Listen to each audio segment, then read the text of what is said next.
My name is Julie Pearson, Little Thunder. Today is Friday, January 29th, 2016, and I'm interviewing Roy Boney for the Oklahoma Native Artists Project, sponsored by the Oklahoma Oral History Research Program at Oklahoma State University.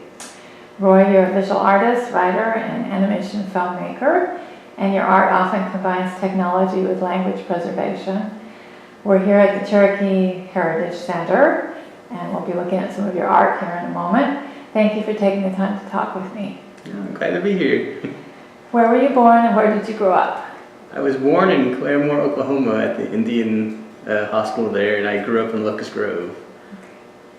What does your mom and dad do for a living? My dad's retired now, but he was a construction worker. He did a heavy equipment operation for concrete, and my mom was a homemaker. Brothers or sisters? No brothers or sisters, just me. Lucky. How about your relationship with your grandparents on either side? Yeah, I didn't know my grandparents on my father's side. They died before I was born. On my mother's side, my grandfather's name was Toonie Henson, and he passed away a couple years ago now. But my grandmother was named Sarah Henson, and she passed away probably about 20 years ago now. So, my grandmother actually had a pretty big influence on me in terms of being an artist. She used to always bring me, she'd go to the mission over in Pryor and get used books and stuff, and she would bring me these illustrated storybooks of Sherlock Holmes and War of the Worlds and all that kind of stuff. So she was always feeding my imagination of that kind of thing. Cool. Tell us a little about your exposure to Cherokee culture and language growing up. Well, I grew up in a home where with Cherokee-speaking parents, and most of my family, aunts and uncles, everybody, they all spoke Cherokee, and if they didn't speak it, they understood it and could respond back. So I was immersed in that environment.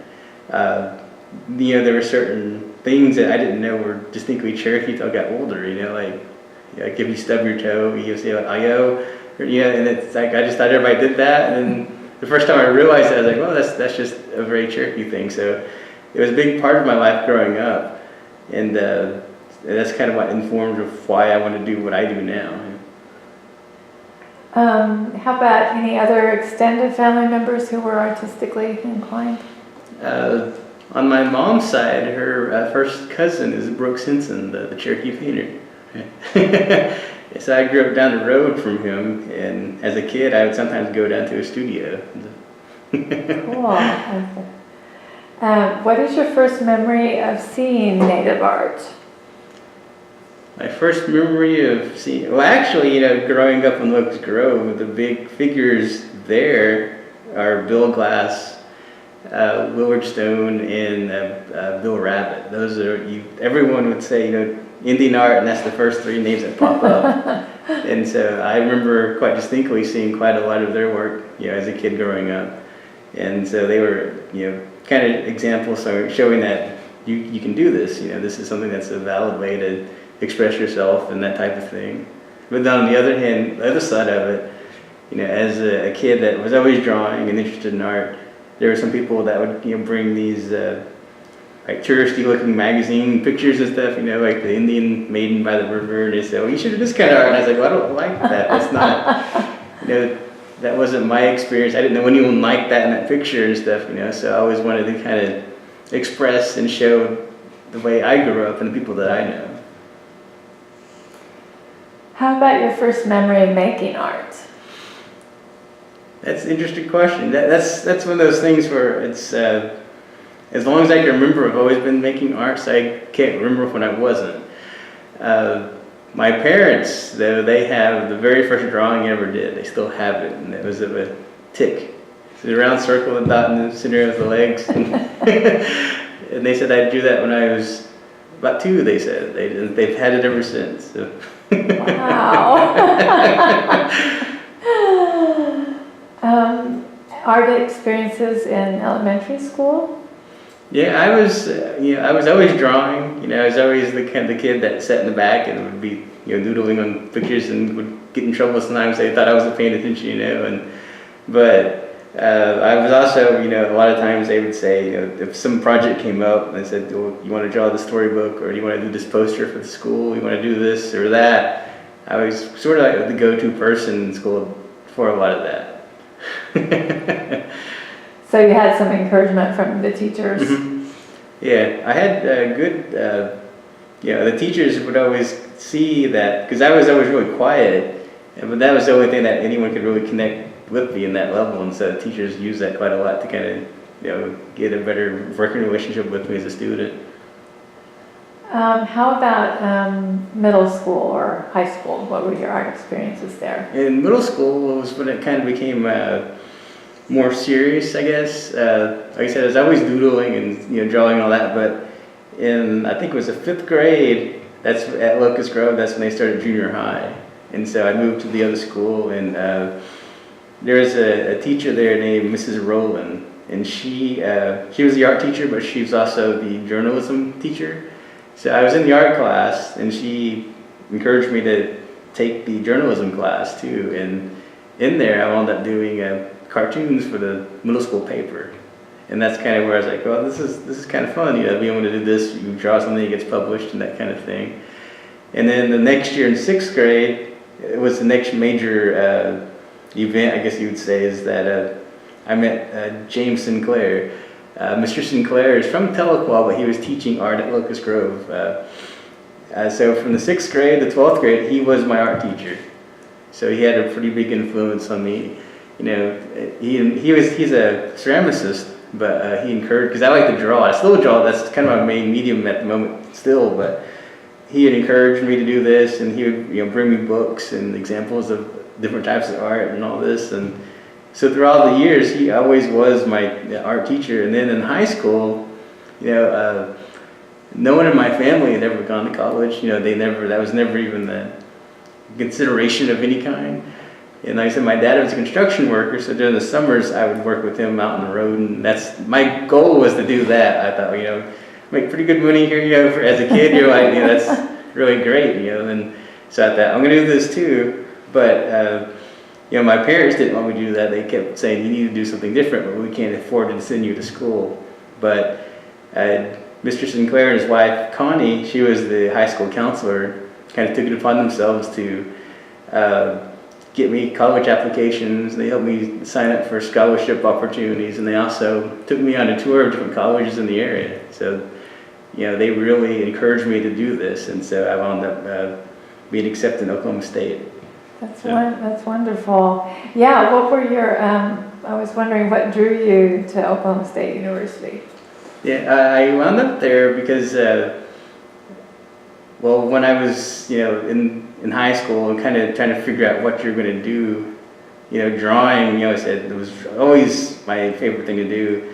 And at that time, I was really into comic books and illustration, like book illustration and that type of stuff. And so I was looking at colleges, and no schools really had that type of degree program. There was a lot of, there's fine arts and there was commercial art, but nothing that specifically in that vein. And if it was way far off, like in California, somewhere kind of, at that point, I wasn't really ready to go that far from home, I'd never been anywhere either, and I was just kind of lived in Locust Grove, and Locust Grove is pretty close to the border of Arkansas. Arkansas was the only state I've been to, just right across the border, so I wasn't ready to kind of go that far. But when I applied to these places at Oklahoma State, at their program, they had a graphic design program that had an illustration component, and that's what really drew me there. I think OU has one like that now too, but at the time when I was applying, no schools in the area had that. What were some of the standout teachers there for you? One of my favorites was Carrie Hissey. She was a professor in the design track of the school there, and she initially, she comes across as very kind of harsh, I guess. She's from England, and so she has a different way of expressing things, and she's very forthright, and a lot of the students in the program were kind of intimidated by her, kind of scared, but once you get to know her, she's a really wonderful person, a really great teacher, and she really encourages you. And she and I like worked really closely together, and she had a background in illustration too, and so because there wasn't a lot of people that were really just straight illustration, and so I wound up taking a lot of classes with her, especially in the later part of the college career, because she taught most of us independent studies and that type of thing. So she had a pretty big impact on my studies. And the other person I remember quite a lot was Mark Sisson, the drawing instructor. Again, drawing is really my forte, my favorite thing, and he recognized that too and worked with me quite a lot to kind of expand my vision of what I thought of as drawing. Because a lot of people will initially think of drawing as trying to reproduce exactly what you see, when that is one method of drawing, but you can go beyond that and get really expressive with it, with the different lines and mark making, and he's the one that kind of really introduced that concept to me. Do you remember your thesis show? Was it focused on graphic arts or? Yeah, the thesis show was, I think we had about 7 or 8 students in it, and we, as a group, as the design group, we had to put together the show, and the concept was we went with the theme of the old sci-fi monster movie, posters from the 50s and 60s, and we called it I think it was called The Emergence of the Undergrads or something like that. And so I did the illustration for the new poster, and some of the other students did the design of the text and all that, and that was called The Creation of the Undergrads is what it was, and it was based on this old movie, so that Creation of the Humanoids or something like that, and we kind of riffed on that. And so what happened after you graduated from OSU? One thing I'd add in here before we move on to that, when I was an undergrad, I got the apprenticeship that, I don't know if they still do it or not, with Bill Goldston.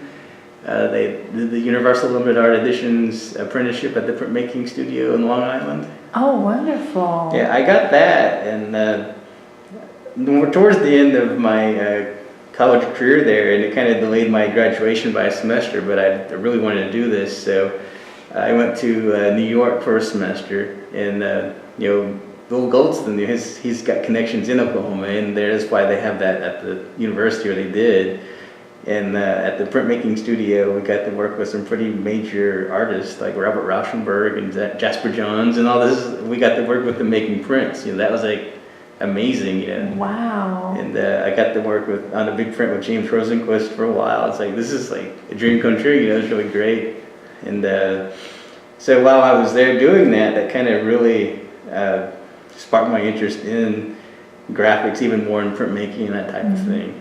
And then I came back, and that semester after that's when I graduated. And so, were you doing any native imagery at all? Not a lot, not any with printmaking, but just in terms of drawing and sketching, I was doing that. But I hadn't really focused on it seriously at that point yet. I was still kind of trying to find my voice as an artist. You're still thinking, can I do this? Should I do that? And my primary focus at the time was I wanted to get into comic book illustration. And so a lot of my work was kind of geared toward that and more towards like the independent type of publishing. And that actually kind of leads into what happened after I graduated there. I graduated in the spring of 2002, and I was looking for a job and all that, once you get out, and I got a job as a graphic designer at a company called Cellmark. It was a biotechnology company in Hot Springs, Arkansas, and they specialized in cell staining and that kind of thing. So I was the designer for the company. I would do the logos and the catalogs, the website, and all that kind of thing. And it was a very corporate, structure, and that wasn't really what I was wanting to do, looking for. And so after hours, I was still working towards this whole comic book, idea. And around this time was, the internet was really, it'd been around for a while, but it was really kind of taking off, So I started doing web comics. I did several, internet web series of different stories and things, and I had started one when I was still at Stillwater. It was called Plug-in Boy, and it was about a robotic boy that lived in the basement that was plugged to the wall and he couldn't leave. But that gained a small following, and I kept going at it for a few years. And when I was in Hot Springs working for this company, one of the readers of it contacted me out of the blue, and he said, I'm a writer, I got this script, I'm looking for an artist to illustrate it. And he said, I really like your work, would you consider this? And it was one of those things you're kind of like, well, I don't know if this is legit or anything, So he sent me the script, and I read it, and I really liked it. And so we started corresponding back and forth, and we hit it off. Well, his name's Matt Shepard. He's from Canada. I've never met him, but we still correspond quite a lot.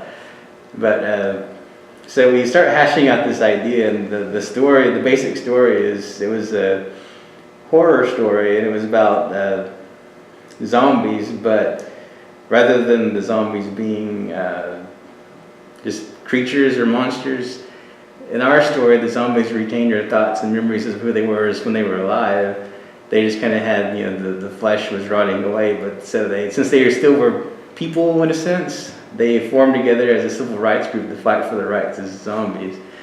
And so we shopped it around to different publishers, and we got rejected quite a lot, but a company called SLG Graphics out in San Jose, California picked it up. And we had a pretty good run with it. We did 6 issues. It got collected into a graphic novel, and we went on the comic convention circuit doing book signings and that kind of thing for a while, and so that was really fun. But I wound up quitting the job at Hot Springs, and to do that for a little while, and that was kind of fun, kind of doing some freelance illustration and that kind of thing. So for a while it was a pretty good deal, but then a lot of things that kind of falls apart at a certain point, Right. So you were getting some royalties, but yeah. So it didn't last, but it was a good run. So I moved back to Oklahoma, and I started working at it was called the American Indian Resource Center. Oh, yeah. And I got the job primarily based on my work as a comic book artist, and they were looking for someone. It was run by Watheen Young, and she was always looking for people to do these grants that she had, and they were getting several grants to go into schools in the area to work with Indian students for some type of art project. And the projects that we did focused on language and culture and history. And so what I wound up doing, I got the grant portion that went to the Cherokee Nation. So I would go to the Creek schools and work with the students, and we wound up making several short animated films in the Creek language. And I did some in some Cherokee schools too, but so I had this mix of students that we were working on these various language animations. And again, that was a grant program, so the grant ran out. And Watheen is a very resourceful person. She basically came to me one day, told me, well, the grant's about to run out. Here's an application to grad school. And I said, well, I don't know if I really want to go. She just kind of said, well, you really need to go. And so it was an application to the University of Arkansas Little Rock. Mm-hmm. And they had recently announced a fellowship for the Sequoyah National Research Center. And that's what she had given me. She said, here's a fellowship that will pay for everything. Here's the application. She said, fill it out. And so I did. And there's another interesting connection. After I sent the application in and all that, I got a call from the research center a couple months later. And it was from Dr. Dan Littlefield out there. And he said, well, we read your application. I thought he was going to give me the rejection thing, and he asked, he said, did you grow up in Locust Grove? I was like, yeah. And he said, oh, I know your dad and his brothers and everybody, because he's from Salina, so he knew everybody, knew my whole family. And I said, yeah, that's who our family is, And so he was just talking about growing up with them and everything, and then he said, well, if you're interested in coming here, this opportunity is yours. And so I took it, and that's why I wound up going to grad school. And That's cool. Just real quickly, your work with Joaquin, were you doing animation films yet or not? Yeah, at that. And you didn't have a background in that, right? Not really. In undergrad, I did a short animation that was an assignment to do a commercial, and you had the option of doing a print campaign or something. So I did a little animated short for using the OOHRP company as an example. So I made this whole little thing with the bugs having a party in the basement, and the worker man comes and kind of runs them out. That was really my first real serious attempt at doing any kind of animation. And then in the meantime, I would play around with just making my own shorts. And then I started doing stop motion animation, and that kind of led to the work at Joaquin's, which most of that was the stop motion animation. But you didn't do the row rock there. No. That was a later product. Yeah. That's what we got. Yeah, but you kind of learned a bit about how to do that. Yeah. That, the animation you just mentioned was part of my graduate thesis. Okay. Yeah, so when I went to the University of Arkansas Little Rock as a fellow for the Sequoyah Research Center, one of my job duties was to go through their Cherokee collection, which they, the goal of the research center is the collection of Native American writing. So whether it's a manuscript, a newspaper, magazine, anything that's written by a Native American, they collect a copy of it. But they also have a lot of historical records. They had a lot of microfilm about the Trailatiers and all that. And so as a graduate student, I was transcribing a lot of that stuff. I was going through these actual rolls of microfilm showing the documentation of moving the Cherokees from Georgia to Oklahoma, or Indian Territory. And then so I got really immersed in that story just by seeing all these source documents. And so as, in the art department there, as a grad student, they were kind of find your own, kind of weigh your own project and what you're going to do. And so I told them, I'd like to tell this story using, technology in a digital format, because, I was kind of getting more interested in that after doing the animations and other things. And so the program worked because they didn't have a actual animation, program there, but the staff there worked with me pretty closely and let me kind of develop my own plan. And so I wound up writing a script, and it was about the Cherokee removal, and it was telling the story of one family as they got moved out of their house and moved over to Indian Territory. And Dr. Littlefield and I applied for a grant through the research center. And we got the grant from, it was called the Bay and Paw Foundation in New York, to fund the Cherokee animation. And so I did that. All done in the language. Yeah, in the language. And actually in that one, most of my family are doing the speaking parts in that. So and so that led to doing the other animation, the Creek language, the Into That Rock Row. And the reason that one got made was, well, one, the Cherokee one kind of had some success with it. And the Sequoyah Research Center had they still do have a partnership with the Arkansas Humanities Council. And they wanted to, they had this project in which they wanted to show the Arkansas connection to the removal, and which a lot of tribes passed through Little Rock on the way over, and so we wrote a grant to the Humanities Council to fund this animation, and this one, since we'd already done the Cherokee one, they wanted to focus on another tribe, and I, with my connections in Cherokee Nation, kind of worked up this, and so we did the Into That Rock Row animation, which is a site in Arkansas where this occurred, with the Creeks kind of fighting against the government there, I guess you'd say, trying to remove them and all that, and so that's how that project came about.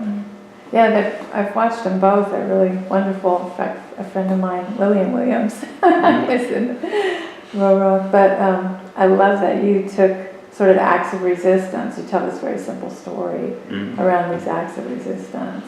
Yeah, that was, really purposeful in the sense of when reading through a lot of scholarship on the Indian removal is done by non-natives. And so they have a certain, while some of it is good scholarship and research and publication, they still have they're lacking a certain connection to it.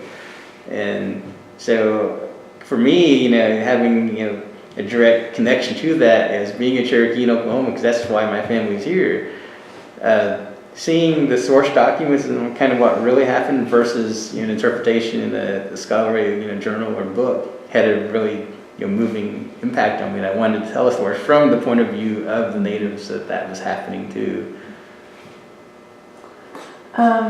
So after you graduated with your MFA, what happened?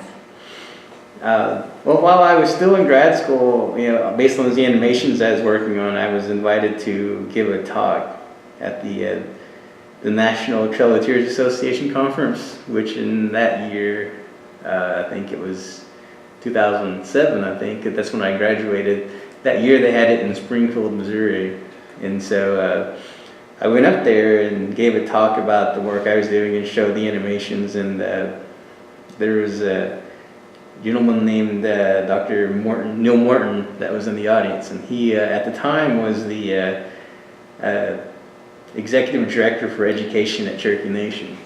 And he came up to me and asked me, well, do you have any job prospects, or what was your goal here? And I said, well, I'm from Oklahoma in the area, and I'd like to move back home. And he said, well, what you're doing is really interesting. We could use someone like you at the Cherokee Nation. And so I graduated and kind of moved into that job where I still am at now. Still working in language under the Department of Education. Yeah. Cool. So you were continuing your kind of studio art on the side this whole time, I assume. Yeah. What was an early show or award that was important to you? The first award that I remember winning that was related to Indian art was I was 12 years old, and I entered a piece in the 5 Civilized Tribes Native Youth Art Competition. And the piece I did was called The Crawdad Hunters, and it was these two kids, in the creek, hunting for crawdads, and it was a little drawing, not so big, but it won an honorable mention, and I was like, well, that's kind of neat, I didn't expect anything out of it, and so that kind of was always in the back of my mind, thinking, from that age it wasn't until 2006, when I was in grad school, that I entered another Native art show, and that was because of being at the Sequoyah Research Center. The art collector Bill Wiggins has his collection there, and he would come around and he would say, you need to enter this art competition. I was like, well, I don't know, kind of early wavering on it, and he kind of like, well, I think he came in when they was in the application to do this, so. Nothing like pressure. Yeah. And so I told him, okay, I'll enter it, and I didn't know what to enter. I didn't have a piece ready, but when you're in grad school, you're not the wealthiest of people in the world. So I went to my apartment and I had this application, and I distinctly remember, it wouldn't be until a couple of days later until I got paid, and I had $20 to last, the rest of the week. So because I was looking at this $20 bill, and it's got Andrew Jackson on it, who was, like the main architect of removal, and being, working with the all that material related to the removal at the Sequoyah Research Center. I just kind of looked at it and said, well, this, I could do something with this. So I did a pen and ink drawing of based on Andrew Jackson's portrait on a $20 bill of him as a very monstrous and grotesque looking figure. And so that was the piece that I entered in the Choleteers art show, and I submitted the image and all that, and I didn't think anything about it. And then about a month later, I guess, the curator here at the Heritage Center at the time, Michael Yance, called me and he said, well, would you be available? Could you come to the Heritage Center on this date, and whatever date the award ceremony was? I was like, yeah, I guess I can be there, and Bill Wiggins, he said, well, I can drive you over there. So we rode over there together, and they started naming off all the winners, and they went through everything, and I'm thinking, well, I didn't win anything, and so, but then they announced the grand prize award, and I won. Oh, wow. So that was kind of, for me, it was a big shock, but it also was, I see that as a show that put me on track to kind of really seriously start, pursuing, native art. Put you on the radar. Yeah. So can you describe your style at that time? Yeah, I was working in a very graphic format. Still coming from a background as a designer, and being influenced by the comic book style of illustration. So I was working quite heavily in pen and ink at that time, and the particular piece is a pen and ink, drawing, Right. and it does have that comic book look and feel. And I was still, the comic book series I had done had just come out like a year and a half before that, so I still had copies of the book laying on too and all that, and that was about zombies and these kind of scary monster things, and that just kind of all came together, and that was a big influence on how that piece turned out, because it was heavily influenced by that particular, I guess, American comic book style of art. Right. What was the year of the award again? 2006. 6, yeah. How important were galleries for you starting out? It took a long time for me to get into a gallery.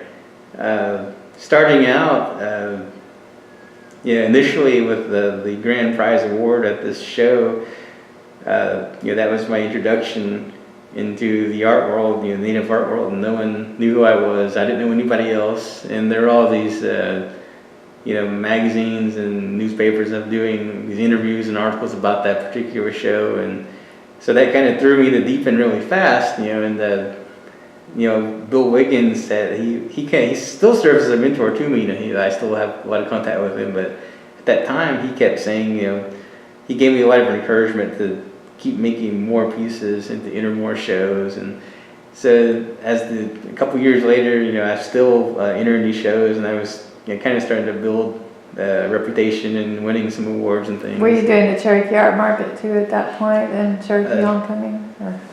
I didn't start the art market until a few years after that, but I was primarily doing the Choleteers show here, the Cherokee Homecoming show here, and the Five Civilized Tribes show in Mvskoke.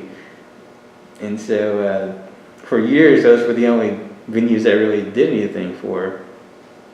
But on the side, I was still doing some work related to comic books and that kind of thing.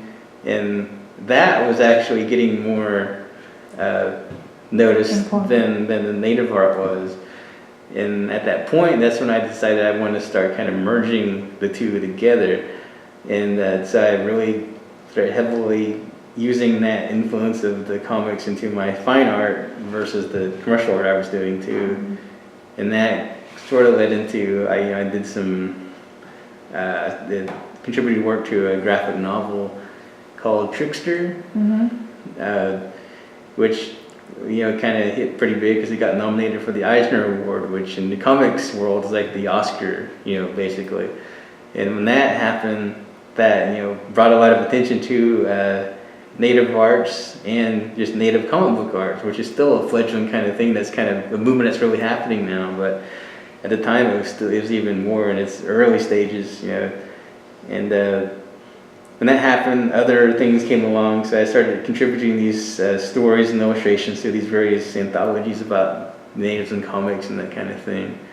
And it's one of the biggest at that point in 2011 or 12, I forget when, 13 maybe, somewhere, I don't remember the exact year. That's when Indian Country Today approached me to do I did the cover for the magazine, and I did an interior feature about the Cherokee language and the writing system and all that. And that particular cover was nominated for Magazine Cover of the Year by the, I think it's the American Society of Magazine Editors or something. And so that meant it got put up with the likes of like Fortune and Newsweek and all that, and that provided a really big, moment of exposure for me. It didn't win, but it was still, fantastic. Yeah. Well, and you've been getting some comic book workshops, I think. Right? Yeah. I saw with Aragon. You did one with Aragon Star, and Yeah. What have those been like? Those have been fun. It's interesting to see, and now that art form is kind of recognized, it's like a legitimate art form now. When I was a kid, it wasn't. It was still, people thought it was just kind of like junk, throwaway, kind of art.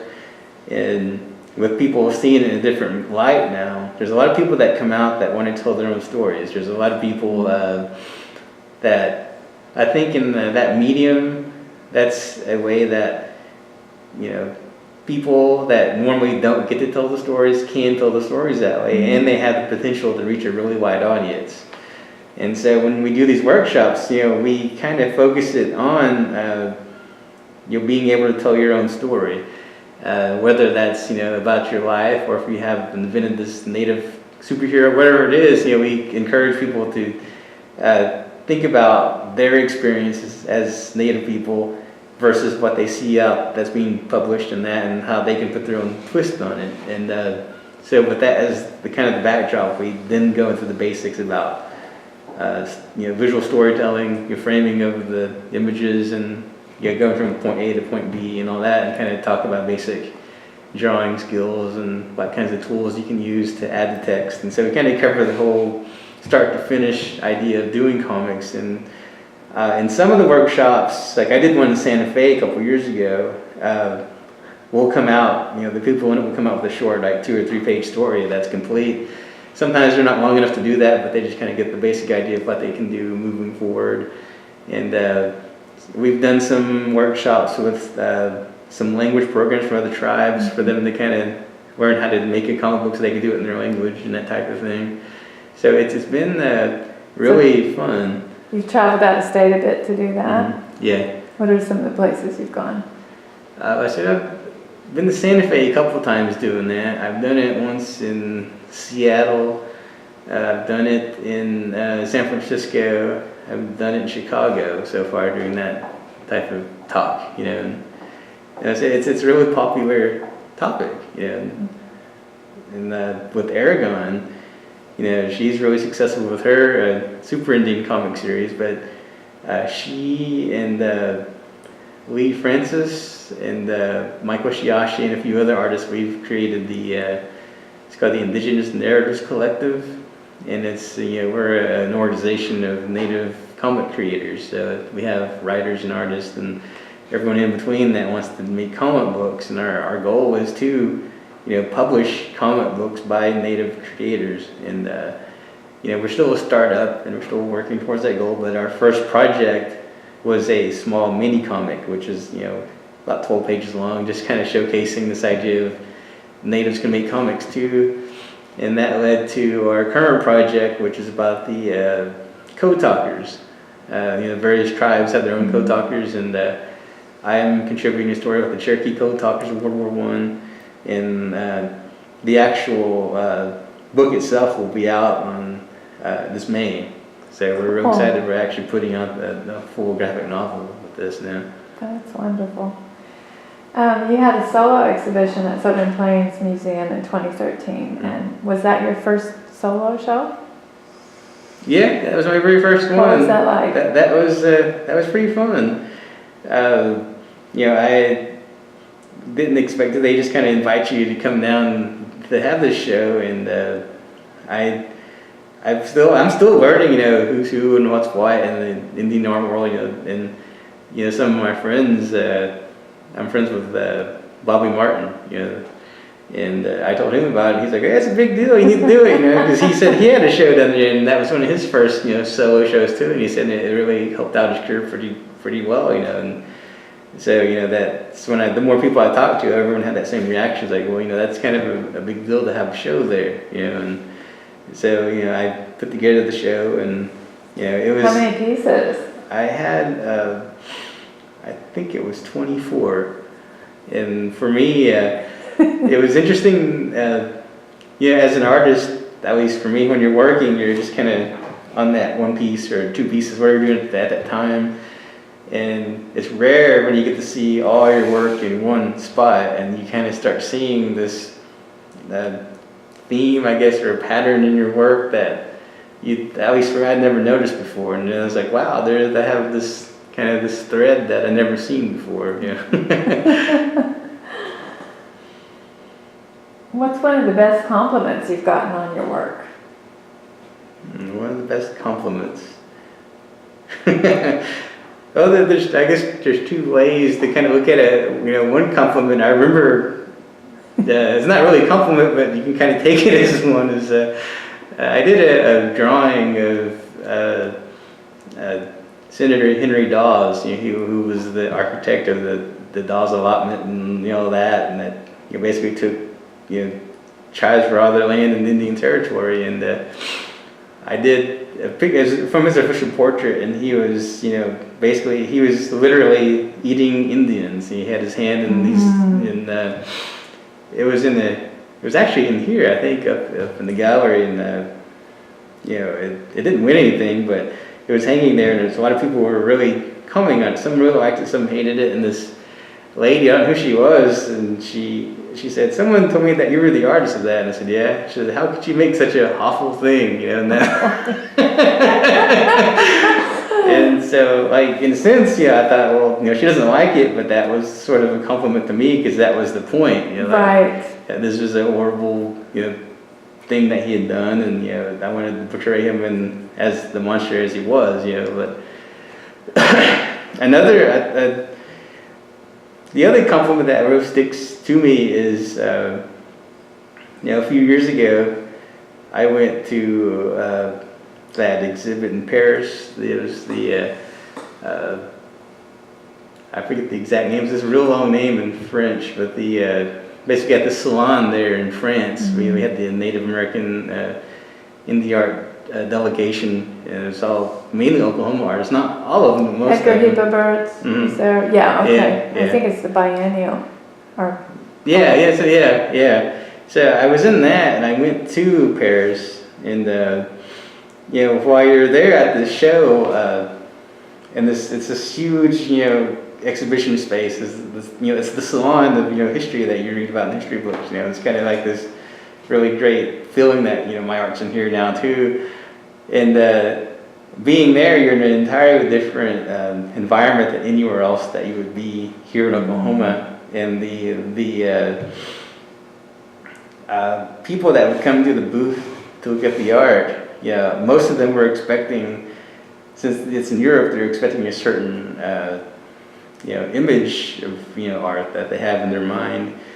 And there's this one guy that came up, and he really liked my painting that I had. There was a watercolor, and there was an image of these figures wearing the Cherokee booger masks, and they're enveloped in a lot of smoke. And the idea of it is, it was about dreams and how they can be good and bad, and how do you react and deal with that. And this guy came up to me, and he didn't speak English, and I didn't speak French, but he had an iPad with him, and it had the little translator app on it, and he would speak into it in French, and he would show me what he was saying, and so the first thing he said, I've always liked Indian art, I've always been interested in Native history and that kind of thing. Then he said, and then I see your piece, and it totally changed what I think of what Native art can be. And that really stuck with me, because I was in literally a foreign land, not being able to speak directly to this person, and it still had this profound impact on him as a viewer, and I thought that was pretty neat. It's very neat. And what a wonderful opportunity. Yeah, that was great to do that and go see, a lot of the actual art that you study when you're going, to college. You see these things in books, but seeing a lot of the real pieces is really nice. Right. So you're working for in the language program here at Cherokee Nation. How has your work, your day job, kind of impacted your artwork? They really sort of complement each other. Initially I was hired to do Cherokee language media projects for the tribe, which was like, animation and websites and that kind of thing. And at that time, when I first started, the Cherokee Nation had started the Cherokee Language Immersion School, and at that point it was still relatively new, because every year they added grade to the schools, and at that point it was up to second or third grade, I forget which, but we were making all this content for the kids to use in the class and things to watch and all that kind of stuff. But then they reached that age where that kind of stuff didn't really keep their interest anymore. And that led to finding ways to, interact with them at their level. And that's why I kind of moved into getting technology to support the Cherokee language. And so getting ways for them to use the Cherokee language on their computer and on their phones, because a lot of them have phones, no matter if they're still small, they still have a phone and all that. And so getting to that point was no one kind of knew how do you do that, how do we get our language on that. And being an artist, kind of coming from the background of one thing that I took away from learning design was that basically as a designer you're trying to solve a problem, a visual problem essentially. When that problem-solving skill still applies to everything else, and so kind of trying to think of a creative solution of how can we get our students to retain their interest in Cherokee in where they live now. And so that's kind of how. So well, how about we do this, and we'll get Cherokee on the iPhone or whatever. And so that kind of led to those projects, and then that in turn impacts, like when I go make a piece of art or something, or a lot of my art incorporates the language into it. I'm not a fluent speaker of Cherokee, like most people of my generation. Even though we had parents that spoke Cherokee, we didn't pick it up. Sadly, it's almost a generation-wide issue. So having these new devices and tools that you just can have in your pocket that has access to the language, I can literally text someone I know, a Cherokee speaker, a relative, coworker, whatever, and ask them, how do you say this, how would you write this? And they can text back in the language, they can record it, they can say it. And so I can use those types of resources and kind of import that into my work. And as the technology evolved, I can actually do some of my drawings on these things too, and I do a lot of my sketching on there and do a real painting based on what I've done, like the phone or the iPad or whatever. But all that revolves back into my day job, which a lot of it is maintaining the relationships with the technology sector to maintain our language in these products and keep it in the technology world, and at the same time trying to keep it grounded within the Cherokee community. So my job at the Cherokee Nation is kind of being there and making sure, our community members can use it, and they're, and keeping in touch with the business side of it and kind of bringing it together. But that language is always seeping into my personal life and the artwork, and so I'm learning quite a lot of Cherokee. And like I said, my parents, speak. My dad's a fluent speaker; he can read and write the language, and so I can have a lot more communication with him too now. That's wonderful. And I don't know if I saw that you'd been to a couple of tech talks, and you've been at Google and some other places. So were you involved at all with the efforts to kind of put Cherokee on Rosetta Stone or Mango or anything? Yeah, we did the Mango software recently, where Cherokee's in that now. Rosetta Stone is a bit of a harder task because it's several years ago, under the previous Cherokee Nation with under administration of Chad Smith, were approached by Rosetta Stone to do this, and but it led to a lot of licensing issues and copyrights and stuff that the tribe didn't agree to. And so it got scrapped, but we're kind of trying it again, but some of those same things are still happening. So I've been talking to, because the Chickasaw Nation recently did it, and I know the director down there, their program, and I've been talking to him, kind of how did they go around this stuff. And so we're still looking at getting, like Rosetta Stone into it, but we have done Mango. There's another program called Duolingo that we've been looking at, and on top of that we have our own projects that we're doing too, that like apps and that kind of thing. Cool. Just in terms of your animation films, is casting, and I know you cast some of your family, but when you're casting a film, or when you were casting for, Rock, working with Muskogee language, do you want to hear people read? Do you just go by references? Do you do a combination of both? Or it's kind of a combination of both, and a lot of it has to do with having, kind of just knowing different people, and they will know someone that can do this or might be interested, and so it's kind of just like it's a big combination of finding. But the voice has to work with the image too. Yeah, because when a lot of times in in Indian country, if you put out a call for actors, not a lot of people show up sometimes, and so you just kind of got to know where they live, basically to go find them and stuff, and then working with them to kind of elicit, certain emotional response. That's another challenge in itself too, getting that side of it, and then there's another issue of some people aren't comfortable, speaking their language because of they feel they don't say it well enough. There's all these other issues at play. So you're working with all this, trying to get people to say these lines so you can make this project.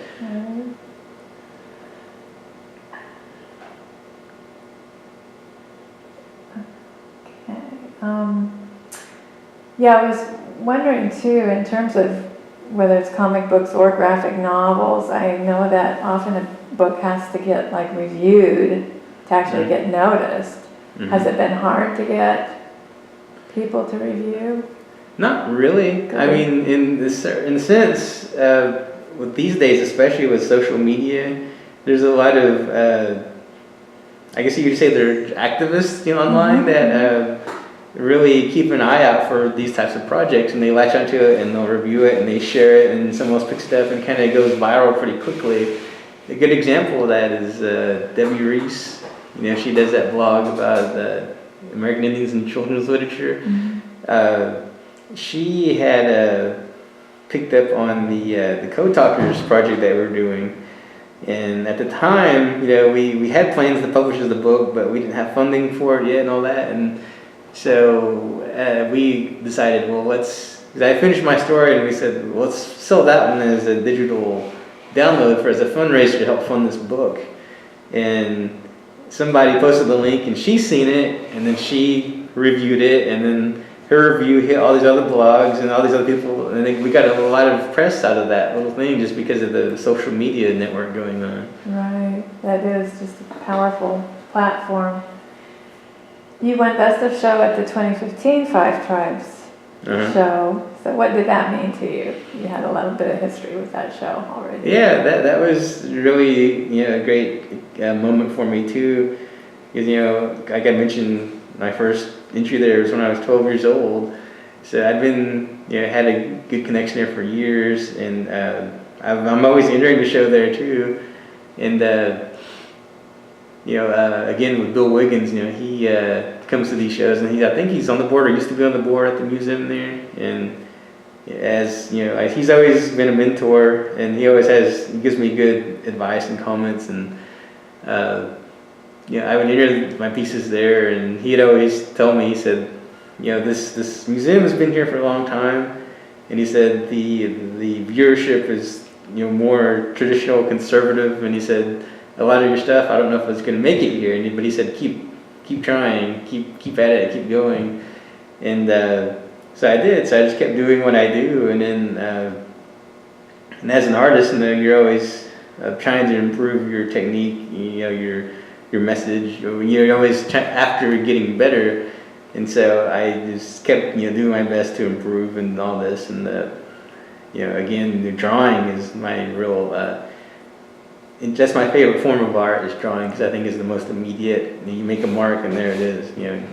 So I did this drawing of a deer woman holding a figure that has, partially amputated leg in reference to a lot of diabetes and health issues. And but it's based on the Renaissance theme of, the Virgin Mary holding the body of Christ in her arms. And I transposed that into these, using these images from Cherokee heritage and stories and things. And I was making a statement on where we are now as a people in terms of our language and culture, where we're going, where we've been, and what can we do to kind of reverse the erosion of it. And it was a drawing, and historically, well, according to what people told me, I don't know if it's how true this is, but they said drawings rarely win any kind of best of show award anywhere. So I didn't expect, Right. And so at that time too, I remember I was really busy, and I was thinking I'm not even going to go to the opening, And one of my friends, her name is Verna Bates. She does a lot of board work, She sent me a text, and she said, "Are you going to the show today?" And I was like, "Oh, well, I guess I'll go." And so I get there, and they go through the whole, again doing all the awards, and it's like, I didn't get anything. So well, I looked at it, so I didn't get anything, and then they announced the best of show, and it was for the drawing, and so that really shocked me. But I was glad that that they recognized me for that, because it's something, as an artist, it's nice to get that kind of recognition, especially from that museum, because it's it has a long history, and being able to be one of the best of show winners there with some of the greats like Jerome Tiger is really an honor. Right. We'll talk a little bit about your practices, creative practices. So in terms of your studio work, is it predominantly pen and ink? Are you using watercolor sometimes, or acrylic? Predominantly, I use pencil. But beyond that, any type of graphics, so like charcoal, pastel, that type of thing is what I use a lot. Like when I was in undergrad, almost all my work was exclusively pastel at that time. So I still go back to that every now and then. And but really any drawing media, pen and ink. Sometimes I'll use watercolor or pigmented inks too. And then after that, I'll move into painting, which I do mainly acrylic painting. Okay. But I still prefer acrylic on canvas. Yeah, and so those are my two main forms of art: is drawing and painting. Sometimes I'll do a digital piece, and that's a whole other thing, because some shows don't accept digital work. Some people don't think digital art is true artwork. So there's this dialogue that's happening right now about that. But I work in that quite a lot too. And now I'm moving towards, especially when I do a comic book project, it's almost entirely digital now. Because I'm working on one right now for Oklahoma Today magazine, which will come out in a couple of months. I'm doing a feature story in it. And it's based on a Cherokee myth, but I'm illustrating, and it's going to be digitally painted. And so I'm moving, I veer between that and actual painting, but a lot of people don't still see digital work as valid artwork. And it's an interesting conversation. But when you say digital painting and you're talking about reproduction in a magazine, you're talking about... Yeah, it's like a commercial product in a way too. So it's still, is it art? Is it? Right. I'll be watching for that. You've talked about how important sketching is to you. How about your signature? How do you handle that? My signature is, it's all in Cherokee. It's my Cherokee name, which is Tahlequah, which means, Kanig is the name of it's a little berry that grows alongside creeks and things. And it was also the name of my great-grandfather on my mom's side. So there's that connection, but the other connection to it is they said my mom would eat those berries when she's a little girl, and so that's why my grandma named me that.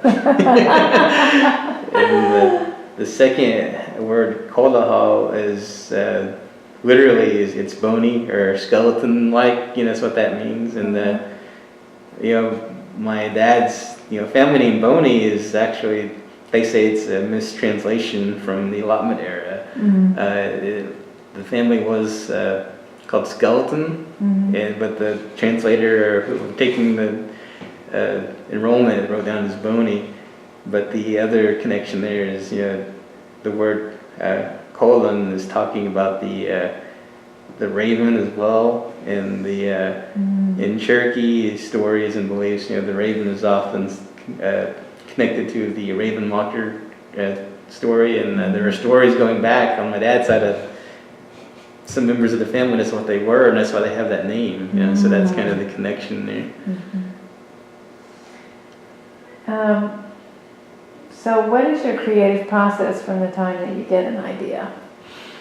I do a lot of research on my work. A lot of it starts, if I get an idea, I'll start looking for if there are certain visual elements in it that I need that might be historical, whether it's a costume or something, or if it's a turn or phrase, and if I want to get it translated, I'll find, just kind of like I described, the linguistic connections to it, if there's anything else in that word that might connect to the image visually. So I'll get all that and kind of write it down and let it percolate for a while, and then in the meantime I'll do these sketches. I do this, like I said, I'm always drawing and sketching, but a few years ago I started going back to social media on Facebook. I started a project where I do a sketch a day, and that kind of forces me to update and actually do it. And I've done about 1,500 sketches so far now, and I keep throwing them up there. And a lot of these are just ideas I'm trying to work out. But as I put them up now, people will look at them and they'll have their input, and I can pull some of that input into the pieces I make now. Wow. So it's kind of becoming, I'm getting community input from that into my work. So I'm not totally isolated over here. So I'm trying to make the connection to the historical record, to the community now, and kind of my experience growing up as Cherokee and bringing it all together. That's neat. How about your creative routine? Is it after, of course you're not working, when you're working on your job, but like you said, there's overlap. Do you have a routine that you do? Yeah, well, kind of what I do is, like I said, every day I try to get some time in, whether it's drawing, painting, or working on a project of some kind. I try to get some time in on it, and a lot of that process is a lot of drawing. I go through, I don't know how many versions of a piece until I decide this is what I want it to be, and so I have like all these discarded sketches of like, that's not going to work, that's not going to work, and then once I get to that final idea that I like, and then I'll move either from a notebook, sketch pad, or sometimes I do it on my phone, or I'll do it on a pad or something. But I'll move from that to the final piece, and then usually I don't work on more than one piece at a time. I was wondering. Yeah, that's never been, doesn't work that well. I'll do it sometimes if I got deadlines or something, but a lot of times I like to focus on one and get that one just done, and then I'll move on to the next piece. So aside from, the nowness, Cherokee identity and the idea that Native people are, creating and inventing and revisioning the world around them right now, what else do you want people to know about Cherokees in general? Well, I think, as a tribe, historically, we've always had this long history of being able to adapt and adopt and to survive, which a lot of tribes have that too, but for us, as Cherokees, we're one of the most heavily documented tribes in history. So you can go back and look at all these notes from all these, explorers, or whatever you want to call them, I don't think it's more of a friendly term to call them, I guess, but, you can read their notes and see what they were seeing, and seeing how, as a people, we, despite all the intrusions and all the problems and tragedies and all that was happening, we still were adapting and surviving and taking what we thought was best, using for our own purposes, and then we would make it ours. and that's something I think that we still do, and that's a reason I think one of the reasons there's a lot of them, I guess, but people kind of tend to see Cherokees as like a leadership role in a lot of things. Some of the things people may argue about it and may not like. Some of the some people argue about the concept of Cherokee Nation adopting that a form of government that was like the United States. Some people don't like, but in other terms, that was another role in which the tribe played a part of leadership. And so, I think again, as people, we're always willing to go there, whether if it's going to work or not, we don't ever know, but we're willing to take that risk. Looking back on your career so far, what was the fork in the road for you when you could have gone one way but you chose to go another? Yeah, I remember when I mentioned Dr. Morton said there's a job here if you want it, and at that point I was thinking, I don't know if I want to work for the tribe, because as someone that grew up here, I guess it's like this in a lot of tribal communities. A lot of people don't like their tribal government. There's this love-hate relationship that goes on there, and I was like, I don't want to work at Cherokee Nation. And I just kind of blew it off for a while, and I was wanting to go into. Actually, I had a job interview in Texas, in Dallas, with a video game company to do video game design and art and that type of thing. And I went down there, and I did the interview, and I wasn't guaranteed a job, but it went really well. And I had a friend that lived there from college, and I stayed there with him for when I was down there, and he was trying to make it as a graphic artist, and he's having a hard time. He was living in this real tiny apartment, and I was thinking, I don't know if I want to do this either. That was the thing. It kind of really, you have that moment of revelation that maybe this isn't going to work. And the game company sent me an email, and they said, well, if you're interested, you got the job, and they had all these stipulations, and one of the things that turned me off of it was I was not allowed to do any work on the side. I had to do all my work had to be with them and them only. And so I turned it down, and then that's when I took the job at Cherokee Nation. But I learned just like a few years after that the company went under. So you're being watched out for. Yeah. What's been one of the high points of your career so far? The high points. I don't know. For one of the high points when I got to go to Paris, that was a really high point. And the other was, getting to work with all these, high technology companies. When you get to, go visit their campus and see what they do there, and seeing all this great, new innovation that's happening, and having the opportunity to actually, talk to them about the Cherokee people. A colleague of mine, his name is Jeff Edwards, and I guess about 2 years ago now, we were invited to give a talk at Google. They call them tech talks, and basically, we just talked to Google employees about some aspect of culture or whatever. We talked about Cherokee language and technology and all that, and it got broadcast to all the Google employees, which was a pretty big deal. Very cool. And how about one of the low points so far? One of the low points. I don't know. I'm trying to think of something that was really. Well, I think one low point was, I had mentioned the zombie graphic novel. That was called Dead Eyes Open, and when we had. It came out in the serialized format first, and they went back and collected them to a trade paperback version. And when that happened, there was a producer in LA that was going to come down to the convention, because it was in San Diego, the big Comic-Con convention. Yeah. He was going to come down and meet me and the publisher about getting optioning the rights for some sort of either TV or movie thing. And we were all excited, you know, it's like, oh, this is gonna be great. And so we had this meeting set up at this restaurant, and the guy never showed up. And we were thinking, you know, like, well, this, I guess another just Hollywood type, just talking, you know. But we come to find out he was killed on the car crash on the way down. Oh, Yeah. So we're like, oh, well, you know, that was a big shock, you know, and we didn't see that coming at all. And, you know, we kind of felt bad thinking, you know, what we were thinking and stuff, but it was a big tragedy that occurred, you know. And, well, is there anything we've forgotten to talk about you'd like to add before we look at your artwork? not that I can think of. I think we kind of covered most of it I can think of. All right, we'll pause a minute and get set up to look at some of your artwork. Okay, Roy, so do you want to tell us about this first piece? This piece is called 21st Century Selu. And in the Cherokee stories, Selu is the first woman.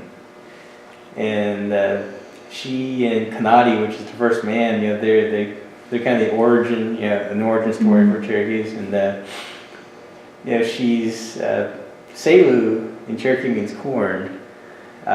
In a lot of the old Cherokee medicine formulas and a lot of the old texts, they refer to Selu as Selu-G, which means the corn mother. And in this piece here, on her arm, you see the letter forms there. That's Selu-G in Cherokee, but that's in the old style of Cherokee. When Sequoyah initially developed the syllabary, it had a cursive style, and that's what that is. It's not the modern version everyone was used to seeing. The piece itself is about, you know, a lot of my work deals with the concept of, you know, as a people, where we were, where we are, and how we got there. And I like to talk about the ideas of our things. You know, there's a lot of talk about loss of culture and language, and I like to kind of have the discussion. You know, obviously some things have been lost, but some things change and modify through time too. And this piece is about that, how things have changed and how are they being lost or are they changing? That's what this is about. That's why you see the transition interface, you know, showing the skull to a face. Right. And the painting on her face comes from the ancient southeastern imagery, and that's the trilobe fork eye, they call it, which some people claim it's about knowledge, while some say it's about the death. So again, it's that dichotomy of, you know, what is it and what isn't it. The heart is an image I use quite a lot in my art too, the human heart, and it's about the concept of blood. You know, there's a big talk about, you know, is it blood that makes you Indian? And this is about the blood pumping through our veins as Cherokees. Is that what makes us Cherokee? What is it that really does make us who we are? So her heart is exposed, so you can kind of see the source of where the blood and life is coming from. The tattoos on her arms, on the shoulder, on the upper right arm, their upper top arm, I guess, the left arm, I guess, on her, that's a Cherokee booger mask, in which, you know, the booger masks have a long history of, you know, some say that they were used to make fun of the European settlers when they first were coming in. Some claim they're used to fight off, you know, evil spirits or to represent sexualness, you know, sexual power. So I wanted to use all those concepts on there as one, you know, for her as a female, because a lot of people discuss, especially in Native communities, the power. You know, women are often the head of the family, and in Cherokee society, you know, we're matrilineal, and even though some people don't quite follow that belief system anymore, even if they don't, the women still hold quite a lot of sway in Cherokee families, and that's a reference to all that. The other tattooing on her arms come from the ancient southeastern tradition of imagery, showing the mound culture and that type of thing. So it's a callback to, you know, pre-contact times. And she's dressed in more modern attire, and in her hand is you see the motif in a lot of the southeastern imagery of the hand and the eye. And smoke is in Cherokee, there are a lot of tribes too, that's a method of medicine and communication. So she's sending a message of some kind, but it's up to the viewer to kind of decide what is it that she's saying. Cool. It's on paper. It's mixed media. It's graphite, charcoal, and ash. The irregular shape of the paper, it's shaped out because it was burned. Okay, yeah. So I let it just kind of burn around the edges. Right. That's how it wound Nice up. effect, yeah. And I use the ash from the paper in the piece itself too. Oh, cool. Okay, how about this piece? This is called Seasons, and it's this is just an all pencil drawing, and it's of the deer woman holding an Indian man with the amputated leg. In the background, you see another figure with the booger mask. He's a booger dancer, and at the bottom, you see the old lady, blowing smoke with a pipe, and next to her is it looks like a Cherokee warrior from the pre-contact time. But they're both little people, which in Cherokee lore there's the little people, and sometimes they say if you see one you're going to get lost or they're going to lead you astray. And there's some turtles way down in the left corner, again blowing smoke. And turtles are very important to a lot of southeastern tribes, and especially for the stump dance. They use the shells for that. And so this piece encompasses the idea of, again, the deer woman is often seen or talked about as a predator in a lot of stories, but in a lot of tribal beliefs, it's never black or white. There's always gray in between, and so she's not always bad. So in this instance, she's helping someone, and it's the figure. It's taking from the image is influenced from the Renaissance imagery of Mary holding the body of Christ, and this is purposely taking on that image and asking, do our old beliefs, do they hinder us? Do they take us forward?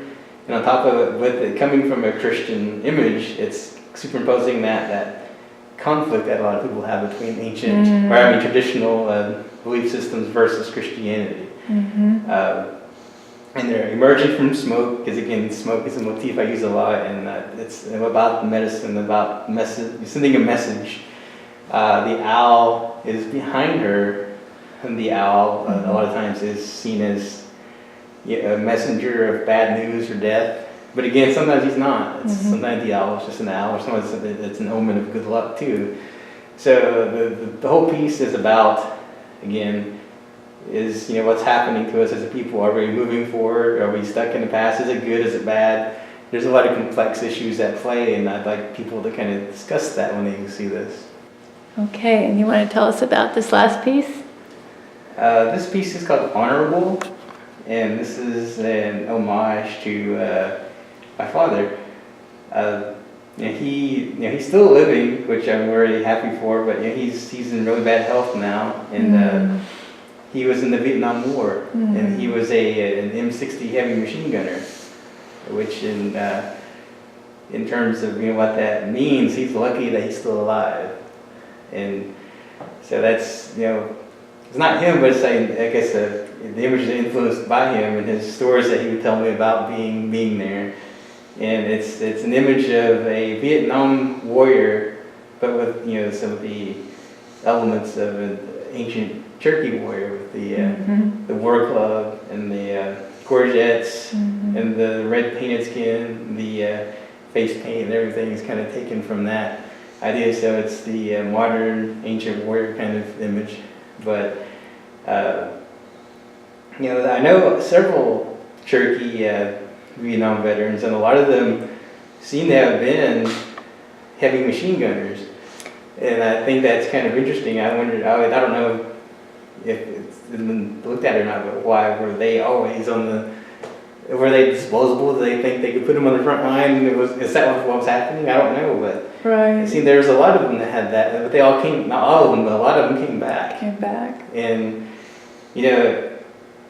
I guess where a lot of tribes were here for Cherokees too, there's, you know, a lot of stories about when people were sent off to war like that, you know, their families were home praying for them, whether it's, you know, one tradition or another, they were still, you know, being looked out for, and that's why they say a lot of them did come back home.